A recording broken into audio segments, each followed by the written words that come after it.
Today,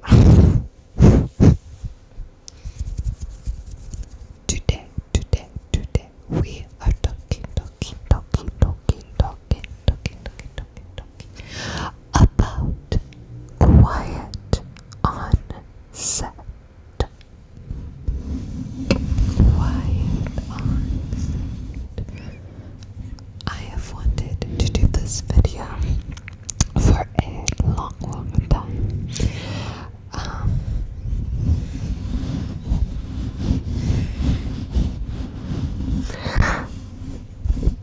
I hope that that's okay with you guys. Sorry, I'm a little distracted. Okay. I'm trying so hard. I'm so sorry if you hear that. I have the worst neighbors in history. Quite literally, it's like living next to Charles Manson. I can say that because they have attempted to murder people. The only reason that the person they stabbed lived is because I called the cops. Worst neighbors ever. If you want to hear more stories about that, I have plenty. I have lived inside them for a year now. Hated every second, every second. Let's get into it. So, I have not seen the full documentary yet. I really want to, but I've had trouble finding it where it's being streamed / money issues.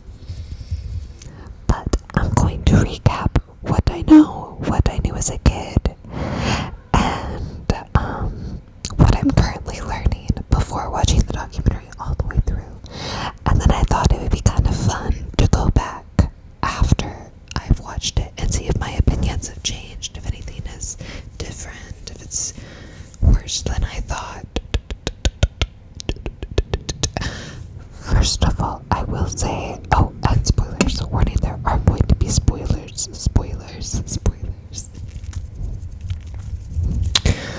The most shocking thing I learned during this documentary, or at least what I've seen of it, is that Drake Bell was one of the victims. That made me so sad. I don't know why. As a kid, I guess it's because Drake and Josh came out when I was a kid. I thought that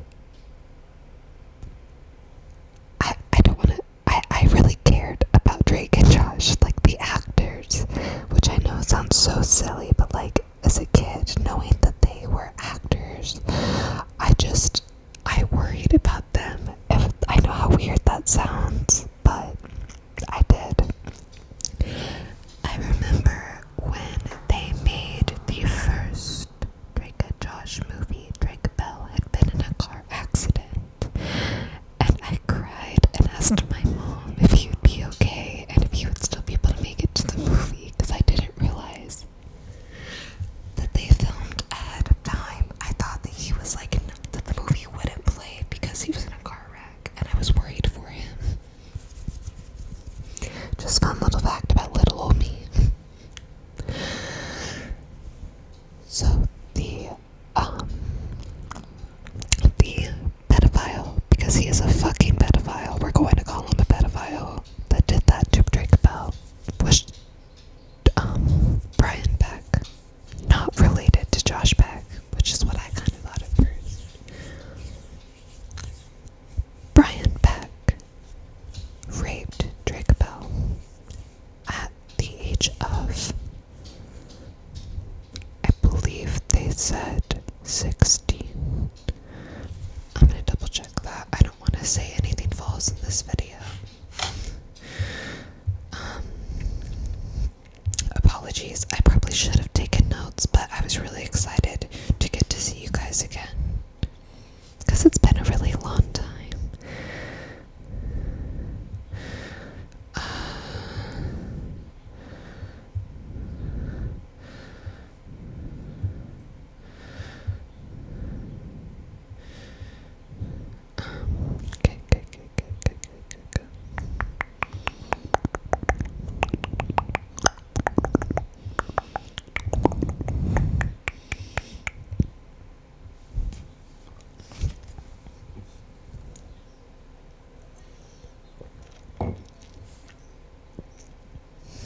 So Drake Bell's dad tried really hard to protect Drake and the industry. He was by far the better parent. I think Drake Bell's mom is a piece of shit. Piece of shit, piece of shit, piece of shit. But Drake Bell's dad knew that something was up with Brian Beck. My cat wants my attention. He's very shy. I don't think he'll come up here. He was clawing my leg, though, if you're wondering what just happened. You can see him in the background. No. Oh, they're being kind of rotten today. Oh, you can see him. I'm so sorry. This is supposed to be a serious video. My cat sees a bird. That's what that noise is. I'm so sorry. Where was I?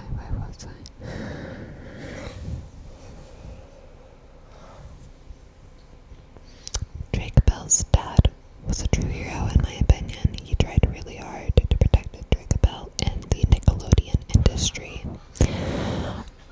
Which, that industry is just really hard to protect people and especially minors. I should know, I'm an adult. I am an actress. I'm also in college though, so I'm not actively pursuing acting at this time, but I did pursue it for 5 years before I got into college. I got into an acting agency when I was 20. I've been acting since I was a kid though, in plays and things of that sort. But when it comes to the film industry, unfortunately, it is really hard to protect minors. It's really hard to protect adults. It's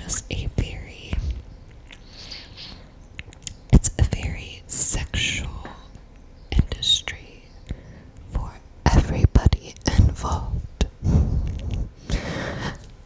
I love acting, but it's one of the reasons that I haven't always enjoyed it, because there's always this sense of sexualness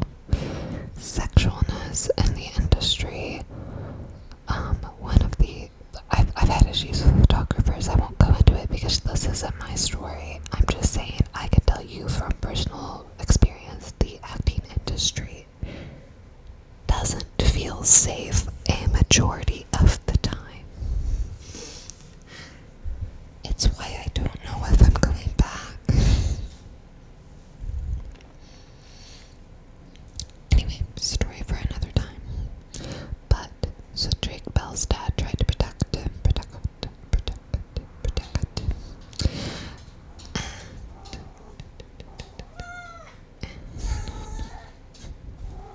Sorry, I don't know if that's relaxing or not.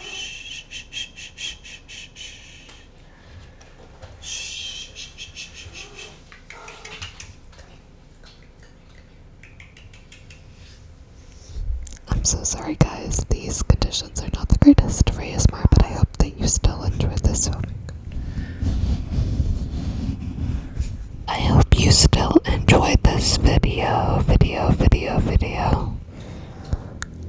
Sorry, my ADHD is going everywhere currently. So, Drake Bell's dad, I don't honestly know what his name is. He tried really hard to protect Drake. I probably have said that 7 times by now. But for some reason that I'm not quite sure of, Drake Bell's dad gave custody over to his mom. And I don't like his mom. She did not protect him. Under his mom's custody is when Drake Bell got raped at the age of 15. And actually it's really sad in the documentary. That's when Drake Bell's dad finds out about it, because they do have Drake interviewed in the documentary. And they bring on Drake's dad to tell him, and Drake Bell's dad cries. It's really sad. It makes me want to cry even talking about it.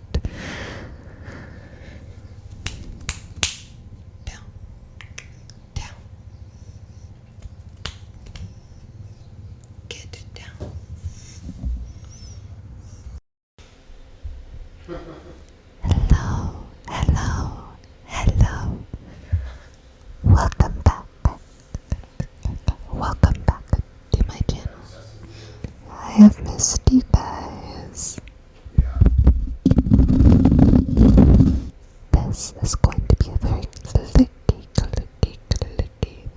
video. Since a lot of my videos have been a little more lo-fi recently. My husband is at work, so you might hear some things. Let's get into it. Sorry if you hear my fucking idiotic neighbors. I hate them. Oh my god. Back again. So, Drake Bell's mom, I do hold personally responsible. This happened because Drake Bell's mom would let Drake stay the night with Brian Peck, which is absolutely disgusting and ridiculous and irresponsible, and there's no excuse for it. I'm not even going to say in my opinion because it is a fact. If you are a parent, don't let your kid stay with an adult that you can't trust. Because if Drake Bell's dad can tell that there's something wrong with this guy, then the mom should have too. I have no sympathy for this woman, and I hope she feels bad about it the rest of her life. That gets me so heated. Moving on from Drake. Oh, wait, no, there's something so interesting about Drake, and I feel so bad for him. So, Drake Bell ended up, I feel like he sued Brian Peck. Somehow, Drake Bell ended up in court against Brian Peck for these sexual actions. And Brian Peck had an entire room of famous directors, writers, actors on his side, while Drake had next to no one. And Drake Bell said something that I respect so much and so good for him, because I'm pretty sure he was still a minor when this happened. He said, I can't think of what the quote is for sure, but he said something along the lines of, I'm looking out and I will remember that all of you here stood up for a rapist.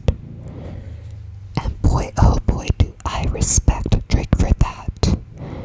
Also, fuck James Marsdell. It's another fact I have to look it up because I can't. I should have had this ready to go, guys, but you know what? This is kind of, I think, one of the my bad. Fuck James Marsden. The Dad Challenge podcast also went over this, and I do suggest it. It's very interesting, and you will go a little more in depth than I do.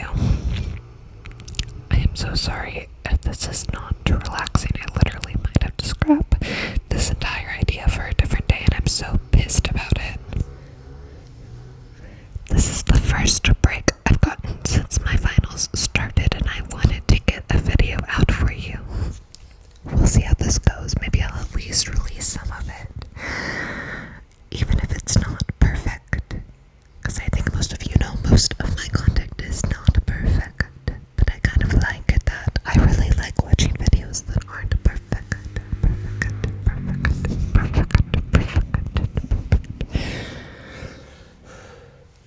Okay.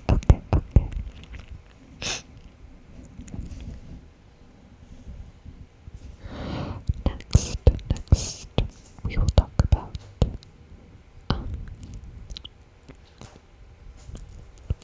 the women on set with Dan Schneider. That fucker, Dan Schneider, the fucker. I've always found Dan Schneider uncomfortable. I remember watching the Amanda Show, and he was always on the Amanda Show, like in little scenes, and he made me so uncomfortable as a kid. I don't think any of the others really liked him either. I always felt like everybody was uncomfortable around him, even as a child. And as an adult, I just only felt more and more and more uncomfortable with him.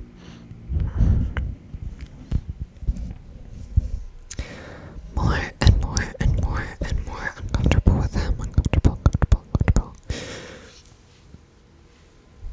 The way that Dan Schneider treated women on his sets is absolutely repulsive. These poor women were so sexually harassed by Dan Schneider. He would make all sorts of sexual comments. He would accuse them of being prostitutes. He would make deals with them, telling them to do sexual things to get more script time. Like, it was disgusting, and that to me is one of the most repulsive things you can do, is use work to get someone to do sexual things for you. I think it's so gross, because then you're messing with somebody's income, and that is so unfair and repulsive, because he would fire the people who wouldn't do what he asked, and it's just so messed up. And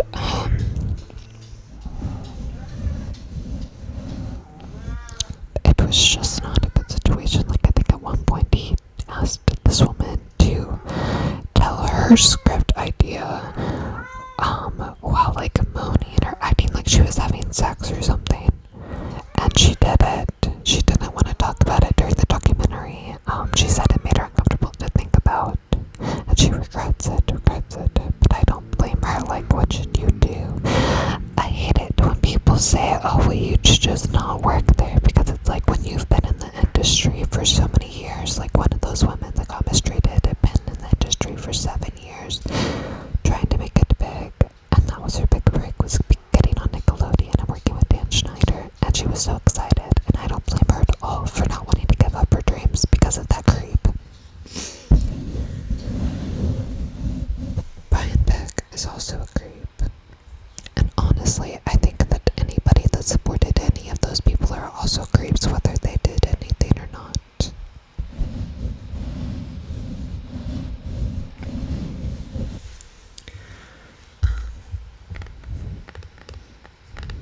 Also, look how cute my case is. It's Doctor Who mixed with Van Gogh, the artist, and then Starry Night, Van Gogh's painting. And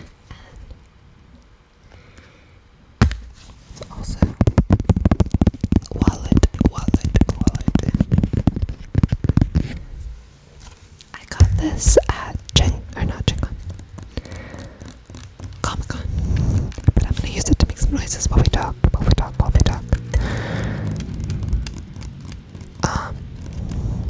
Actually, maybe, I don't know if I will or not, because I kind of need to cut this to make sure that the noises aren't too loud.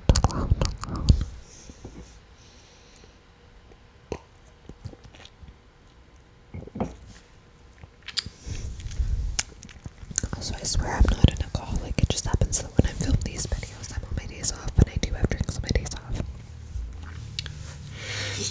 Just so you don't think I drink every day. Actually, I've been going to the gym a lot, and I've cut down a lot of my alcohol consumption because of going to the gym.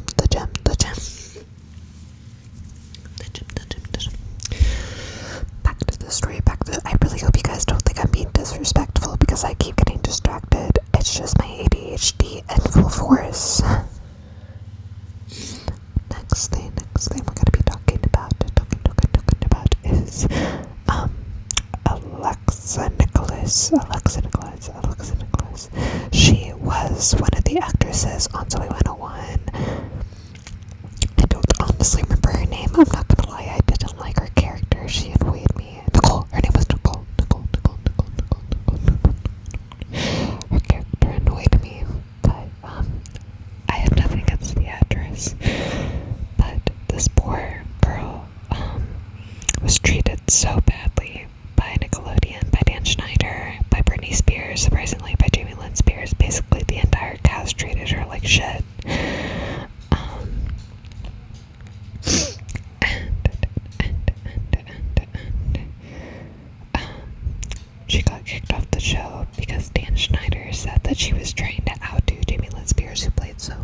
the show was called Zoe 101, so clearly the main character was Jamie Lynn Spears.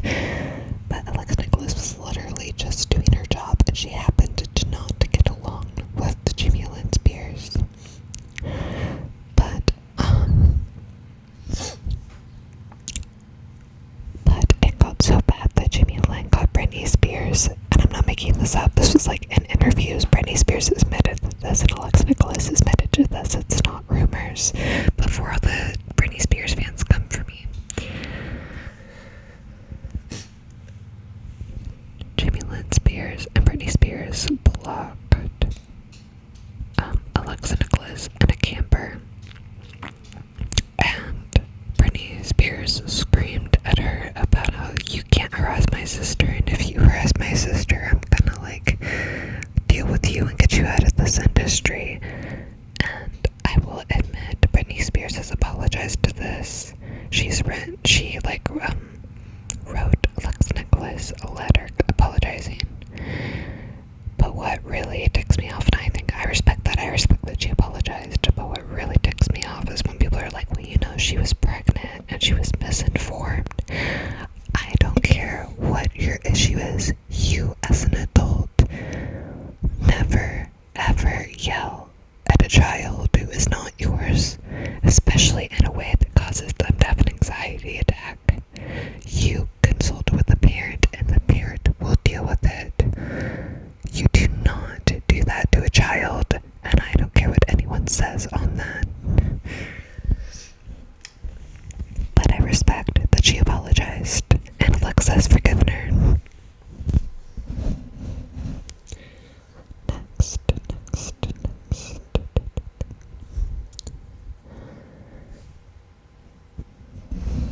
Trying to think about what else happened. Oh, Jenna McCurdy. Everybody knows about Jenna McCurdy. She wrote a book that I actually just finished. I'm glad my mom died. I'm glad my mom died. I'm glad my mom died. I'm glad my mom died. I'm glad her mom died too. I'm glad her mom died too. Jenna McCurdy's mom was an abusive molester, narcissist, and should never have been a mom. Jenna McCurdy was forced into the acting industry by her mother because her mother was a failed actress. Jenna McCurdy supported her entire family.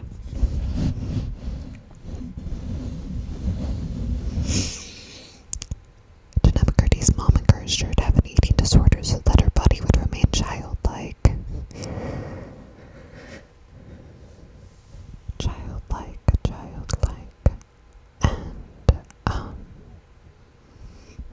she had a lot of issues with this eating disorder. It went from anorexia to bulimia to binge eating disorder, and she had to go through years of therapy, and she is now in recovery. I say in recovery because coming from someone who also has an eating disorder, you never fully recovered, you're always in recovery. But her mom died of cancer after she had finished filming iCarly, and Jenna McCurdy was miserable for so many years because of her mother. But Jenna McCurdy was taken advantage of by so many adults in her life, and honestly the only one that I think is even slightly good in her life is her grandpa and her dad. I think they really tried to help her.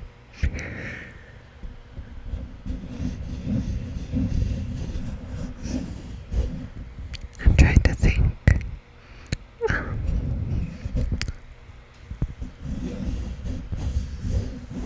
That might be all I know about Quiet on Set. Oh, Amanda Bynes. That poor girl, that poor woman.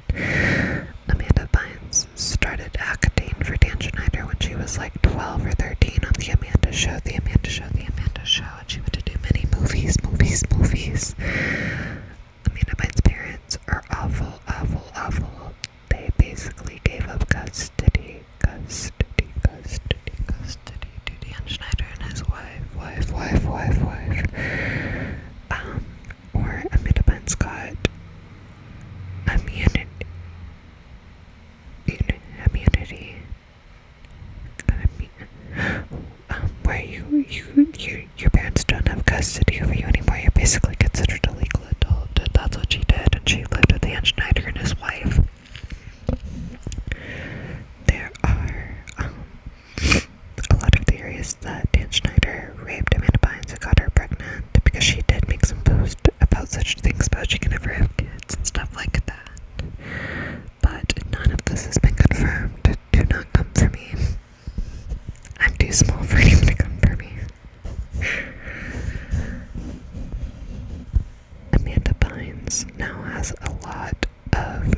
that she has schizophrenia, PTSD. She's been in a lot of mental asylums. She's given up acting. And I think it's really sad because I think she was very talented. I think all of these actors are very talented. Oh, also, just in case anybody else was curious, Jacob Bell is not a pedophile. I used to think that based on what I had read, but the case against him was found not guilty. He did not do anything to a child. Just thought I'd throw that out there. I've done a lot of research on that since hearing about Quiet on Set, just because I was curious. Okay, so this was more of the chill explanation of this, kind of like friends talking, except most friends don't talk like this the entire time. Sorry about that. It's mainly to protect you from all the noise that's around me because I wanted this to be clicky, clicky, clicky without having to have the pink cover on that you see in almost all of my videos.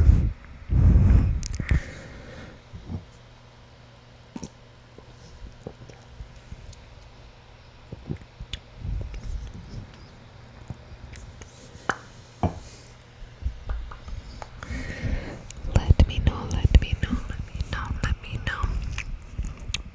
I mean, honestly, I will probably do it either way because I already kind of have my heart set on doing it. I'm going to do a more detailed version of the Quiet on Set documentary with more details, more dates, that kind of thing. This was just more of the casual version of me kind of telling you what I knew so far. Thank you so much for listening, and thank you for being with me on this gap and recording while I finish up school. I care about you all so much, and I appreciate all of you that come and listen to my videos.